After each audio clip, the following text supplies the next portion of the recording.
तो आज की वीडियो में मैं बात करने जा रहा हूँ फैंटास्टिक फोर 2015 मूवी के एक्सप्लेनेशन के बारे में। तो शुरुआत करते हैं इस वीडियो की मूवी एक्सप्लेनेशन को। इस मूवी की शुरुआत एक क्लासरूम सीन से होती है। यहाँ स्टूडेंट्स अपने फ्यूचर करियर्स के बारे में बात कर रहे होते हैं। सब लोग टिपिकल ड्रीम शेयर करते हैं, डॉक्टर, पायलट, टीचर। लेकिन एक छोटा लड़का उठता है जिसका नाम है रीड रिचर्ड्स। रीड कॉन्फिडेंटली कहता है कि वो एक ऐसी मशीन बनाना चाहता है जो चीज़ों को टेलीपोर्ट कर सके, यानी एक जगह से दूसरी जगह इंस्टेंटली भेज सके। उसकी बात सुन के पूरी क्लास उसका मजाक उड़ाने लग जाती है। टीचर तक उसे लाइटली लेते हैं, लेकिन एक लड़का बेन ग्रीन उसके सपने को सीरियसली लेता है। वो रीड का पहला दोस्त बनता है जिसे उसके विजन पे भरोसा होता है। तभी सीन शिफ्ट होता है और बेन के घर के गराज में जाता है। ये गराज बहुत ही पुराना और रस्टेड होता है, जहाँ काफ़ी खटारा कार्स पड़ी होती हैं। रात के वक्त बेन एक अजीब सी आवाज़ सुनता है। क्यूरियस होकर वो एक कार के पास जाता है और देखता है कि रीड उसके कुछ पार्ट्स चुरा रहा होता है। रीड एक्सप्लेन करता है कि उसे अपने टेलीपोर्टेशन मशीन के लिए एक हाई पावर्ड कन्वर्टर चाहिए और यही पार्ट उसमें काम आ सकता है। बेन बिना कुछ सोचे कन्वर्टर दे देता है क्योंकि उसे रीड पे विश्वास होता है। दोनों मिलकर रीड के घर जाते हैं जहां उनकी होम में टेलीपोर्टेशन मशीन रेडी होती है। रीड मशीन में एक टॉय ट्रक रखता है, कन्वर्टर कनेक्ट करता है और स्विच ऑन करता है। मशीन के एक्टिवेट होते ही घर का सामान हिलने लगता है, लाइट फ्लिकर करने लगती है और पूरे शहर का एक हिस्सा ब्लैकआउट हो जाता है। तभी टॉय डिसअपियर हो जाता है, लेकिन उसकी जगह एक अजीब सी ग्रीनिश सॉइल आती है। रीड रियलाइज करता है कि ये एक मिट्टी अर्थ की नहीं है, बल्कि कोई और दुनिया से आई है। कुछ साल बाद रीड और बेन ने अपनी मशीन को एक हाई स्कूल साइंस फेयर में शोकेस किया होता है। ये मशीन अब एक कॉम्पैक्ट वर्जन होती है, ऑब्जेक्ट्स को टेलीपोर्ट करने के बाद वापस लाती भी है।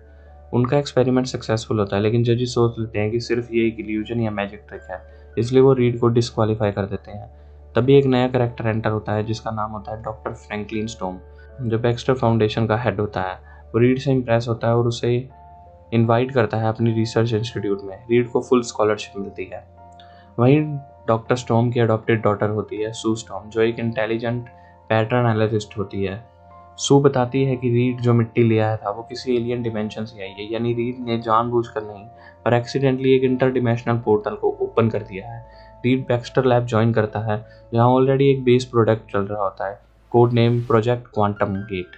ये प्रोजेक्ट दूसरी दुनिया प्लैनेट जीरो तक पहुंचने बनाने के लिए था, लेकिन उनका पहला फेज फेल हो चुका था। फ्रैंकलिन स्टॉर्म अपने एक पुराने स्टूडेंट को ढूंढने जाता है, विक्टर वॉन डूम, जो क्वांटम गेट का एक ओरिजिनल क्रिएटर था, पर उसके रेकलनेस की वजह से प्रोजेक्ट बंद हो गया।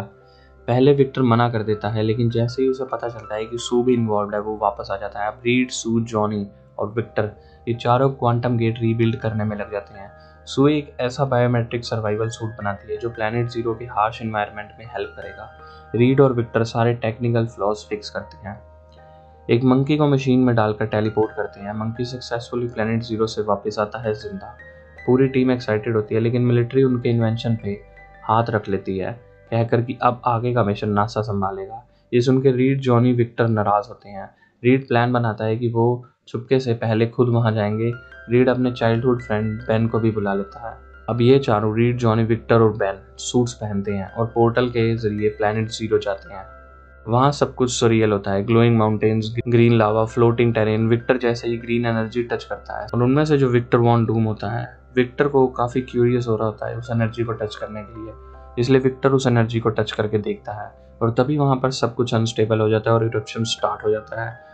विक्टर वहीं लावा में गिर जाता है, लेकिन बाकी तीन भागकर वापस गेट तक पहुँचते हैं। अर्थ साइड पर सू मशीन को एक्टिवेट करते हुए उन्हें वापस ले आती है, लेकिन एनर्जी बर्स्ट इतना ज़्यादा होता है कि सू भी उस एनर्जी से इफेक्ट हो जाती है। वो तीनों के ऊपर तो एनर्जी का पूरा असर होता ही है। जैसे कि जो जॉनी होता है, उसकी बारी जब एनर्जी फील्ड जो उन्होंने सूट बनाया था उसे तोड़कर अंदर ही आ जाती है, जिसके कारण जॉनी पर कुछ अलग तरीके से इम्पैक्ट होता है और बेन पे इसका सबसे ज़्यादा इम्पैक्ट होता है। जब ये लोग होश में आते हैं तो रीड की बॉडी स्ट्रेच हो जाती है, जॉनी परमानेंटली फ्लेम में कवर हो जाता है और Ben rock like stone creature बन जाता है और सू इनविजिबल होने लगती है। इन सबको मिलिट्री एक high security research base area 57 में रखती है।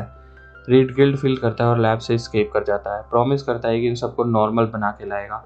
बेन मिलिट्री मिशंस में यूज होने लगता है। सू अपनी इनविजिबिलिटी कंट्रोल करती है। जॉनी भी फायर पावर सीख लेता है। एक साल बाद मिलिट्री रीड को सू की मदद से ही ढूंढ लेती है। बेन उसे पकड़ के वापस बेस ले आता है। रीड मान जाता है और टीम के साथ मिलकर मशीन को फिर से रीबिल्ड करता है। एक मिशन में मिलिट्री वापस प्लेनेट जीरो जाते हैं जहां वो विक्टर वॉन डूम को अलाइव और म्यूटेटेड फॉर्म में पाते हैं। विक्टर अब पूरी तरह से मेटल बन चुका है क्योंकि जो सूट वो पहन के गया था उस लावा में गिरने के कारण वो सूट उसकी बॉडी से पूरी तरह से अटैच हो चुका था। उसके अंदर टेलीकिनेसिस और डिस्ट्रक्टिव पावर होती है जिनके बारे में अभी इन्हें पता नहीं होता। वो विक्टर वॉन डूम को वापस ले आते हैं और जैसे ही विक्टर वॉन डूम होश में आता है तो वो वहाँ पर तबाही मचाना शुरू कर देता है और वो अर्थ को प्लेनेट जीरो से मर्ज करके ख़त्म करना चाहता है। विक्टर सबसे पहले फ्रैंकलिन स्टॉर्म को मार देता है और वापस प्लेनेट जीरो चला जाता है जहाँ वो क्वांटम गेट को ओवरलोड करता है ताकि एक जाइंट ब्लैक होल क्रिएट हो सके। रीड, सू, जॉनी और बेन अब एक रियल टीम बनकर वापस प्लेनेट जीरो जाते हैं। विक्टर बहुत स्ट्रॉन्ग होता है, सबको अलग अलग हराता है, लेकिन रीड उन्हें एक कोऑर्डिनेटेड प्लान देता है। जॉनी उसे डिस्ट्रैक्ट करने लग जाता है जिसके कारण वो विक्टर के ऊपर हमला करने में सक्सेसफुल होते हैं और विक्टर रीड को उठा लेता है और ये कहते हैं कि क्या तुम समझते हो कि तुम बहुत ही ज़्यादा जीनियस हो, जिस पे रीड जवाब देता है कि हाँ वो तो मैं हूँ। और तभी पीछे से बेन एक पावरफुल पंच से विक्टर को उसी के पोर्टल में फेंक देता है और उसी पोर्टल के अंदर जाने के कारण विक्टर पूरी तरह से डिस्ट्रॉय हो जाता है और ब्लैक होल बंद हो जाता है और ये वापस अर्थ पे आ जाते हैं जहाँ पर इनका बेस था वो पूरी तरह से तबाह हो चुका होता है। लेकिन ये सब मना कर देते हैं कि हम अपनी एक प्राइवेट टीम ही बनाएंगे जिसका गवर्नमेंट के साथ कोई कंट्रोल नहीं होगा और इस बात के लिए आर्मी और गवर्नमेंट दोनों मान जाती है। मिलिट्री उन्हें एक जॉइंट प्राइवेट फैसिलिटी भी देती है, यही उनका न्यू लैब बन जाता है। रीड कहता है कि now we are not just a team, we are fantastic four. और यहाँ पर ये मूवी खत्म हो जाती है जिसका नाम है फैंटास्टिक फोर। ये मूवी रिलीज हुई थी 2015 में और इसके बाद कोई मूवी नहीं आई फैंटास्टिक फोर की क्योंकि ये मूवी एक बुरी तरह से फ्लॉप रही थी जिसके कारण इन्होंने जो इनके सीक्वल्स थे वो सभी कैंसिल कर दिए। और जैसा कि मैंने अपनी पिछली वीडियो में बताया कि अब हम सब फैंटास्टिक फोर को दोबारा देखने जा रहे हैं एक नई कास्ट के साथ, एक नई स्टोरी के साथ, जिसमें हमें इनकी ओरिजिन पावर्स की स्टोरी नहीं बताई जाएगी। मतलब वो ऑलरेडी पहले से ही उन्हें पावर्स मिल चुकी होंगी और इस बार किसी और स्टोरी लाइन एंगल को एक्सप्लोर किया जाएगा। और इसमें रीड और स्यू स्टॉर्म का बेटा फ्रैंकलिन रिचर्ड्स भी है जो कि MCU यूनिवर्स के लिए आगे चल के बहुत ही इंपॉर्टेंट निकलेगा। इसलिए ये मूवी बहुत ही अच्छी हो सकती है और इसी मूवी से आगे का फ्यूचर कनेक्ट होगा। मोस्ट प्रोबेबली इसमें शायद हमें RDJ का कैमियो भी दिख सकता है क्योंकि Victor von Doom basically fantastic four की टीम से ही बिलोंग करता है। अगर इस मूवी में वो नहीं हुआ तो लोगों को बहुत ही ज़्यादा डिसअपॉइंटमेंट तो ज़रूर होगी, लेकिन आने वाली फ्यूचर मूवीज़ में तो हमें डॉक्टर डूम यानी RDJ ज़रूर दिखेगा। अगर ये वीडियो पसंद आई है तो इस वीडियो को लाइक कर देना और मेरे चैनल को सब्सक्राइब। मिलते हैं आपसे अगली वीडियो में, तब तक के लिए जियो ज़िंदगी।